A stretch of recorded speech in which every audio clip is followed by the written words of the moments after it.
On September 12, 2012, something terrible happened in Austin, Texas. Police were called to a local gym, where they found 19-year-old Luke Marshall dead. What first seemed like a tragic accident quickly turned into something much darker. As detectives dug deeper, they discovered that Luke's death wasn't just a gym mishap, it was tied to a series of secrets he had been hiding. Luke wasn't just an ordinary gym instructor. Behind the scenes, he was leading a dangerous double life, involving affairs with 3 much older women. This discovery shocked everyone who knew him, and the deeper the investigation went, the more twisted the truth became. What started as a simple emergency call became the beginning of a chilling mystery, full of betrayal and lies. In the next part, we'll dive into who Luke really was, and how his dangerous attractions led him down a deadly path. Luke Marshall was not like most 19-year-olds. While others his age were focused on hanging out with friends or dating people their own age, Luke found himself drawn to older women. It wasn't something he fully understood at first, but when he started his job as a gym instructor in early 2012, everything began to click. The older women who frequented the gym weren't just there to work out. They lingered during conversations, offered kind words, and seemed to enjoy his company in ways that went beyond casual friendliness. Luke noticed their attention, and it gave him a rush. He realized they were lonely, and his presence filled a void in their lives. In return, their interest in him gave him a sense of excitement and control he had never felt before. What started as harmless flirtation soon grew into something much more serious, pulling Luke into a dangerous web of relationships that would lead to devastating consequences. Next, we'll see how Luke's connections with 3 specific women began to spiral out of control. Luke Marshall's life took a dramatic turn when he started forming secret relationships with 3 older women from his neighborhood. Each of these women had their own reasons for being drawn to him, and Luke, in turn, enjoyed the attention and control he felt from these hidden affairs.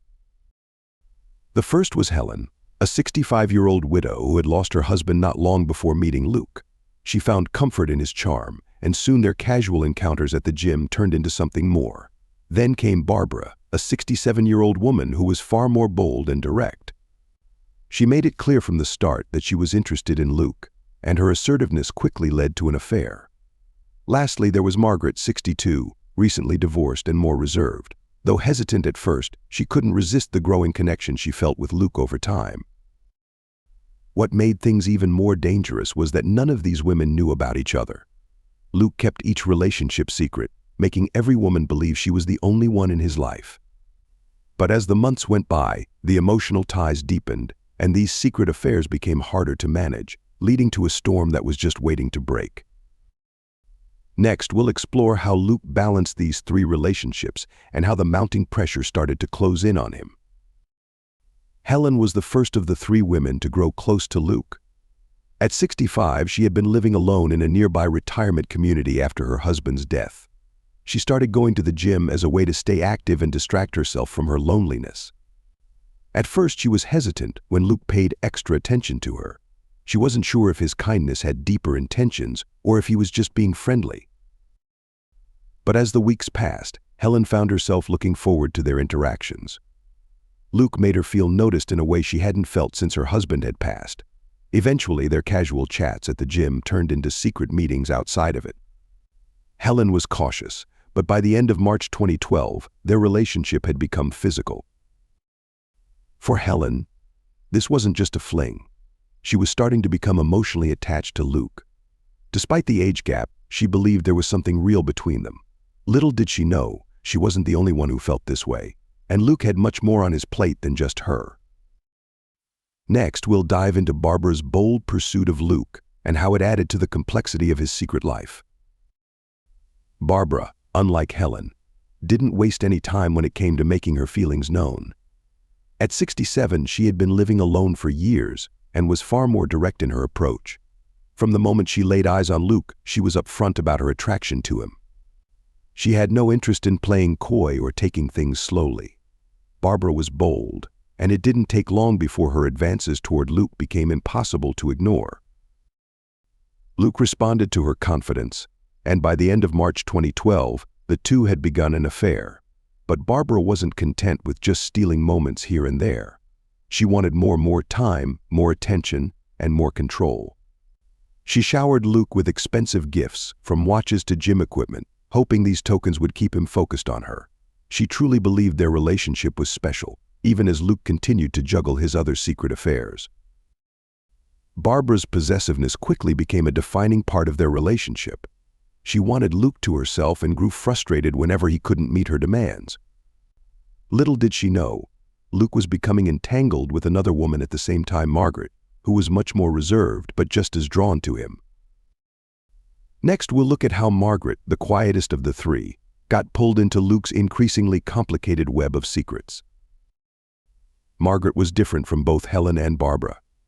At 62, she had just gone through a tough divorce and was trying to rebuild her life. The gym was part of her attempt to start fresh, and that's where she met Luke.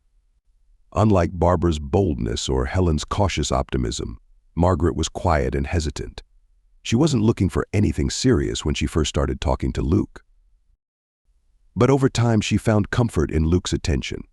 Their casual conversations at the gym slowly turned into secret, late-night meetings. At first, Margaret was unsure of how far she wanted things to go, but by May 2012, she couldn't resist Luke's charm any longer. Their relationship remained more discreet than the others, as Margaret was more private and didn't want to rush into anything too quickly. Despite her quiet nature, Margaret began to rely on Luke's affection. She felt safe with him, thinking he genuinely cared for her well-being. But while she was cautious, Luke continued to play his game, keeping each of these women in the dark about his other affairs. Next, we'll see how Luke's attempts to balance these three relationships began to wear thin and how the weight of his secrets started to build. For Luke, juggling three relationships became a game of careful balance. He thrived on the thrill of keeping his affairs hidden from one another, feeling a sense of power over the women's growing dependence on him. Each woman, in her own way, was becoming emotionally attached, and Luke enjoyed the attention and control he had over them. He had to be careful, though. Helen wanted more time with him, and Barbara's possessiveness was becoming overwhelming. She was constantly demanding his attention, and the gifts she showered him with were her way of trying to keep him close. Meanwhile, Margaret, while quieter, was also starting to need him more and more, though she preferred their meetings to stay low-key. Luke moved between them, managing his time with each woman carefully. He met Helen in the evenings, Barbara during the day, and saw Margaret late at night, all while making sure none of them knew about the others.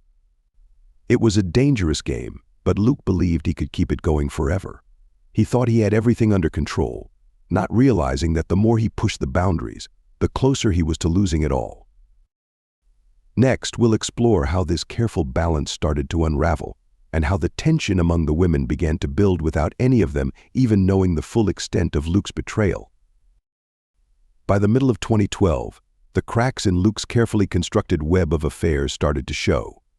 The three women were growing more emotionally invested, and with that came new challenges for Luke. Each woman wanted more from him, more time, more attention, more commitment, and balancing it all became harder than he expected. Helen, who had been hesitant at first, found herself constantly thinking about Luke. She even began fantasizing about the possibility of moving closer to him, convinced that their relationship was special.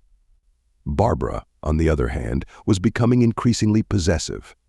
Whenever Luke missed a meeting or seemed distracted, she grew jealous and anxious, doing everything she could to keep his attention on her. She believed their relationship was exclusive, and she was willing to fight to keep it that way. Meanwhile, Margaret, though still reserved, was also falling deeper into her emotional attachment to Luke. Recently divorced, she was vulnerable and clung to the comfort she found in their secret meetings.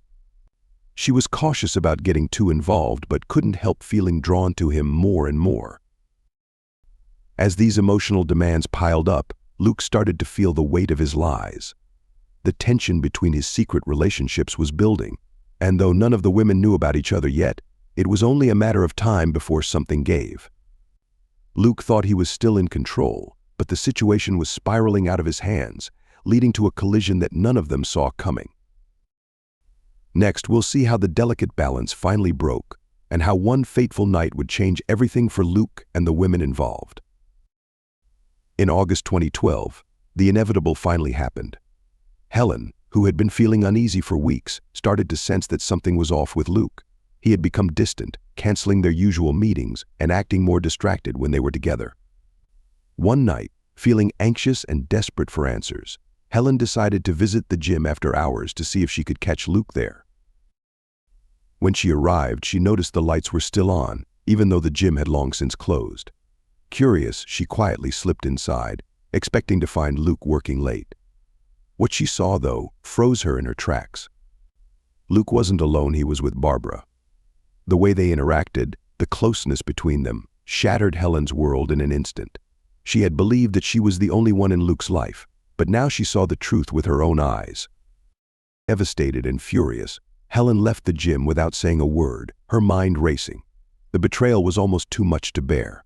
She had convinced herself that her connection with Luke was special, only to discover that she had been deceived. That night, everything changed for Helen, and the anger she felt would soon push her to confront Luke in a way that would set off a chain of events no one could stop. Next, we'll explore how Helen's fury led her to confront Luke and how that confrontation would have deadly consequences. After witnessing Luke with Barbara, Helen was consumed with anger. The betrayal cut deeper than she had ever imagined. For days, she couldn't stop thinking about how Luke had used her, making her believe their relationship was something special, when in reality, it was just one of many. The thought festered, turning her sadness into pure rage. She couldn't stand the idea of being just another one of Luke's conquest, tossed aside whenever it suited him. Helen's mind was made up. She couldn't let this go without confronting him. On September 12, 2012, she decided to take matters into her own hands. She knew Luke often stayed late at the gym to clean up after closing, so she waited until after dark, her anger fueling her as she headed there. This time, she wasn't looking for answers, she wanted retribution. When she walked into the dimly lit gym, she found Luke alone, as expected. Without hesitation, she confronted him, her voice full of rage. She accused him of using her, Barbara, and likely others, demanding an explanation. But Luke, cold and indifferent, didn't try to deny it. He admitted everything, showing no remorse. He made it clear that their relationship meant nothing to him. For Helen, this was the final blow. The man she had trusted had manipulated her, and now he had the nerve to dismiss her pain as if it were nothing. This confrontation was the spark that ignited something dangerous inside Helen. What happened next would lead to a deadly act that none of them could take back. Next, we'll uncover how this explosive confrontation escalated to violence and how it ultimately led to Luke's tragic death. After Helen's violent outburst that left Luke dead on the gym floor, she stood there in shock, staring at what she had done. Her anger had taken over, and now the weight of her actions was settling in. But before she could even think of what to do next, the door to the gym creaked open. Margaret had arrived, completely unaware of what had just taken place. Margaret, who often met Luke late at night in secret, had no idea that this night would be different. As she entered the gym, her eyes immediately fell on Luke's lifeless body, blood pooling beneath him. Helen stood frozen nearby, the shock of the situation clear on her face. Margaret's mind raced, unable to comprehend the scene in front of her. Everything about it felt wrong, like she had just stepped into a nightmare. Without saying a word, Margaret turned and ran, panic gripping her as she fled the gym. She didn't know what had happened or why, but she knew one thing: she had to get out of there. Little did she realize, her presence at the scene would soon become a key part of Helen's desperate attempt to cover up what had truly occurred. Next, we'll see how Helen, now in a panic, reached out to Barbara and the dangerous plan they concocted to shift the blame and hide the truth about Luke's death. After Margaret fled the scene, Helen knew she had to act quickly. She couldn't face the consequences of what she'd just done alone. In a panic, she called Barbara, explaining in hurried whispers that Luke was dead and she needed help. Barbara, sensing the gravity of the situation, rushed over to the gym without hesitation. When Barbara arrived, the two women quickly realized they needed a plan. The truth was too risky; they couldn't afford to let anyone know what really happened, so they decided to pin the blame on Margaret. After all, she had been there just moments after Luke's death, and with no witnesses to the confrontation between Helen and Luke, Margaret would be the perfect scapegoat. Together, they wiped down any surfaces that might hold evidence linking Helen to the crime. They hid the dumbbell that Helen had used to strike Luke, stuffing it away in a gym storage closet.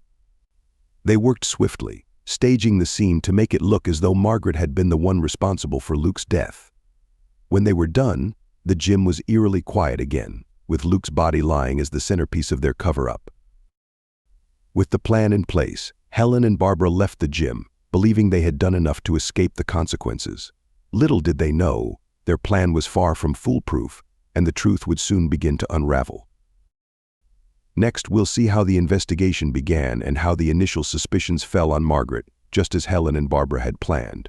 But soon new evidence would emerge that changed everything. The morning after Luke's death, the police received a call about the tragic scene at the gym. When they arrived, the setup looked like an accident at first, weights scattered around, Luke's body lying nearby.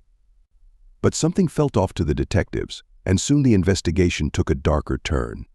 As they questioned people close to Luke, suspicion quickly fell on Margaret. Both Helen and Barbara were more than willing to point fingers at her. They told the police that Margaret had been acting strange in recent weeks, hinting that she might have been emotionally unstable. They described her as erratic and unpredictable, making it sound like she had become obsessed with Luke. They also claimed that Margaret was the last person seen with Luke the night he died, which only deepened the detectives' suspicions. Margaret was brought in for questioning, and her panic didn't help her case. She struggled to explain why she had been at the gym that night, and her confusion only made things worse. The police began to view her as the prime suspect. For a while, it seemed like Helen and Barbara's plan to frame her was working perfectly. But the investigation wasn't over yet. New evidence was about to emerge, evidence that would challenge the story Helen and Barbara had carefully constructed. The truth, it seemed, was starting to creep to the surface. Next, we'll explore how a key witness and crucial evidence would soon shift the focus away from Margaret and bring the real culprits into the spotlight. Just when it seemed like Margaret would take the fall, a key witness came forward that changed everything. The gym's cleaner, who had been in the building the night of Luke's death, had overheard the argument between Helen and Luke. Fearful of getting involved, he had stayed hidden in the restroom at the time, but what he heard was undeniable. He described hearing Helen angrily accuse Luke, followed by a loud, violent sound, the sound of the dumbbell that killed him. This testimony was a major breakthrough for the investigators. They quickly realized that Margaret couldn't have been responsible for Luke's death. Her timeline simply didn't match up with the events the cleaner had described. On top of this, security footage from a nearby camera showed Helen entering the gym late that evening and Margaret fleeing shortly after. While this footage initially raised questions about Margaret's involvement, it didn't place her at the scene during the time of the actual attack. Forensic evidence added another layer to the case. Investigators found traces of Luke's blood on Helen's clothing, and the poorly hidden dumbbell wiped down but still recoverable further pointed to her involvement. With the cleaner's account, security footage, and forensic findings, the focus of the investigation shifted entirely. It was no longer Margaret who looked guilty, but Helen and, soon, Barbara as well. Next, we'll see how this overwhelming evidence led to the arrests of Helen and Barbara, as their plan to cover up the murder unraveled completely. With the mounting evidence against them, Helen and Barbara's fate was sealed. On October 15, 2012, both women were arrested and charged with Luke's murder and conspiracy to cover it up. The cleaner's testimony, the security footage, and the forensic evidence left little room for doubt about their involvement. Helen had killed Luke in a fit of rage, and Barbara had helped her cover it up, framing Margaret in the process. The trial began in November, and it quickly gained attention due to the shocking nature of the crime. Two elderly women, both seemingly harmless to their neighbors, now stood at the center of a murder case that rocked the quiet community. The prosecution laid out a strong case, showing that Helen, furious after discovering Luke's betrayal, had killed him, while Barbara had conspired to hide the truth. Helen's defense tried to argue that the crime was a result of extreme emotional distress, painting her as a victim of Luke's manipulation. They claimed that her actions were not premeditated, but rather a moment of overwhelming passion. Barbara's defense sought to distance her from the actual murder, suggesting that she had only acted out of fear and panic after the fact. However, the jury wasn't swayed. On March 20, 2013, they returned their verdict. Helen was found guilty of second-degree murder and sentenced to 25 years in prison, Barbara was convicted of conspiracy to cover up the crime and received a 10-year sentence. Margaret, though legally cleared of all wrongdoing, remained emotionally scarred by the events, her life forever changed by the betrayal and murder.